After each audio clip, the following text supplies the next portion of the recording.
Nas eleições dos Estados Unidos, a contagem de votos pode levar dias. Na Alemanha, o uso de computadores para votar foi considerado incompatível com a Constituição.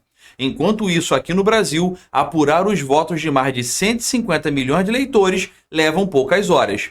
À primeira vista, parece que somos tecnologicamente mais avançados e que o resto do mundo ficou para trás. Mas essa diferença não é sobre tecnologia, é sobre história, cultura institucional e filosofia política. O Brasil digitalizou o voto para resolver um tipo específico de problema que outros países simplesmente nunca tinham tido nessa escala. E essa escolha trouxe ganhos enormes, mas também um compromisso que raramente entra no debate político.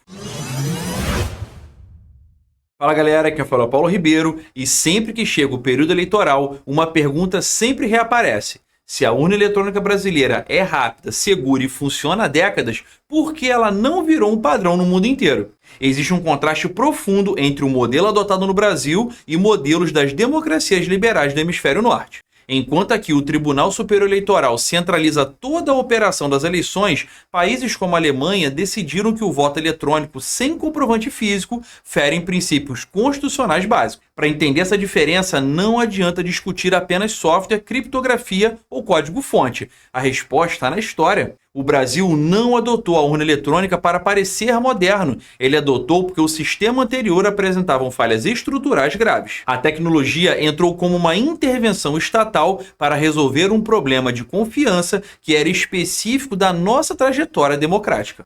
Antes da urna eletrônica, o processo eleitoral brasileiro era marcado por vulnerabilidades conhecidas. Durante a República Velha e boa parte do século XX, práticas como o voto de cabresto eram comuns, com elites locais influenciando ou controlando diretamente o eleitorado. Mas o ponto mais sensível vinha depois da votação. A apuração manual dependia de pessoas, documentos físicos e cadeias logísticas longas. Surgia então o chamado mapismo, a adulteração dos mapas de apuração.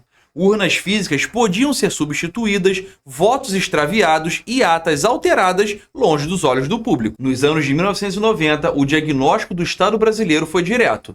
O elo mais frágil da democracia não estava no eleitor, mas na contagem de votos. A solução adotada foi reduzir ao máximo a interferência humana nessa etapa. A urna eletrônica nasce, portanto, não da confiança na tecnologia, mas da desconfiança na manipulação humana local. Na Europa, a lógica seguiu outro caminho. Em 2009, o Tribunal Constitucional Federal da Alemanha decidiu que sistemas de votação eletrônica sem registro físico violavam o princípio da publicidade das eleições. E o argumento central era simples, porém poderoso. Para uma eleição ser legítima, o cidadão comum precisa ser capaz de compreender e verificar o processo sem depender de especialistas. Mesmo que o sistema seja tecnicamente seguro, ele não é considerado legítimo se não for verificável de uma forma direta. E aqui surge um choque de modelos. No Brasil, aceitou-se um sistema altamente técnico porque ele resolveu um problema histórico concreto. Já na Alemanha, a prioridade foi preservar a capacidade de fiscalização direta do cidadão. Não se trata de atraso tecnológico, mas de escolhas institucionais diferentes diante de riscos diferentes. Essa inversão é fundamental para entender o debate. No Brasil, a máquina foi vista como mais confiável do que o processo humano anterior.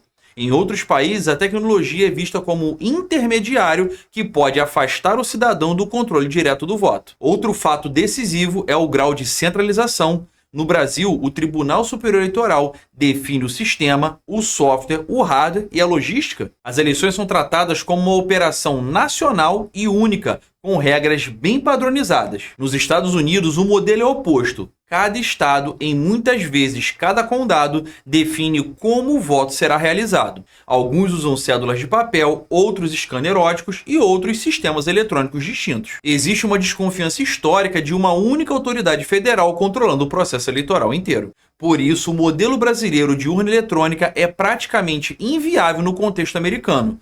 Não existe um equivalente ao TSE com poder para impor um sistema único nacional. A fragmentação reduz a velocidade, mas preserva a autonomia local, que é um valor central para eles. O resultado da escolha brasileira é a velocidade de apuração. Em poucas horas, o país conhece o resultado das eleições, eliminando o longo período de incertezas que historicamente abria espaço para disputas e manipulações. Em contrapartida, o debate sobre auditabilidade ganha peso aqui no nosso país, pois o sistema brasileiro privilegia auditorias técnicas, testes públicos e verificações institucionais, mas não permite que o eleitor leve um comprovante físico do voto. É uma troca consciente, rapidez e sigilo absoluto em vez de verificação individual direta. E essa não é uma solução universal, é uma solução desenhada para um contexto específico. O Brasil conseguiu operar eleições digitais em escala nacional não porque seja tecnologicamente superior, mas porque enfrenta um problema histórico que exigia uma resposta centralizada e técnica.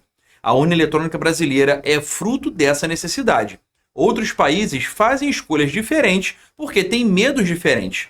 Entender isso nos ajuda a perceber que a tecnologia não é neutra, ela reflete valores, traumas e prioridades de cada sociedade. E se essa análise te ajudou a enxergar o debate sobre a urna eletrônica de forma mais ampla e menos emocional, deixe seu like, se inscreva no canal e compartilhe esse vídeo com um amigo. Meu muito obrigado por chegar até aqui e até a próxima.